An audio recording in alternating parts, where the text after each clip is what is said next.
हा, सुवर्णा कृष्ण पवार. मी कल्याण शहरातली उपशहर प्रमुख आहे. आणि आताच ट्रॅव्हलची एक गाडी आली होती. त्यांनी पाण्याची बाटली बाजूने घेतली, गुळणा केली आणि तो माणूस खाली उतरून इथेच उघड्यावर लघवी करतोय.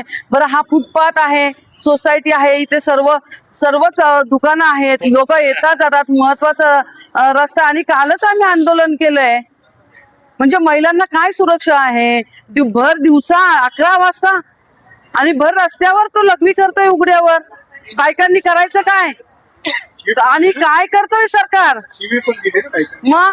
आणि समोर ना, दुकानाच्या समोर, दुकानामध्ये महिला आहे, येतात, फुटपाथ आहे, बायका येतात जातात आणि तुम्ही भर दिवसा करता. सरकार करतं काय?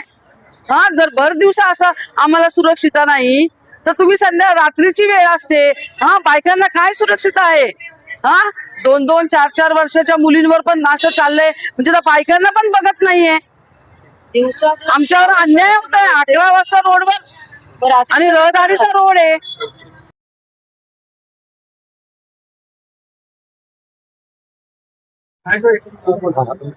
मी राजेश लोंढे, शिवसेना उद्धव बाळासाहेब ठाकरे संघटनेचा उपविभाग प्रमुख.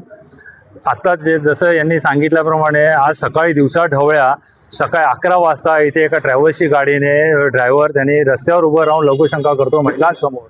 कालच आम्ही आंदोलन केलं, महिला सुरक्षेविषयी आवाज उठवला होता, आणि आज दुसऱ्या दिवशी हे होत आहे. याच्यावर प्रशासन करतंय काय? मला, प्रशासनाला, पोलिसांना, सगळ्यांना हा प्रश्न आहे की जर दिवसा ढवळ्या जर असं होत असेल तर उद्या महिलांच्या सुरक्षेचा प्रश्न ऐरणीवर आला आहे.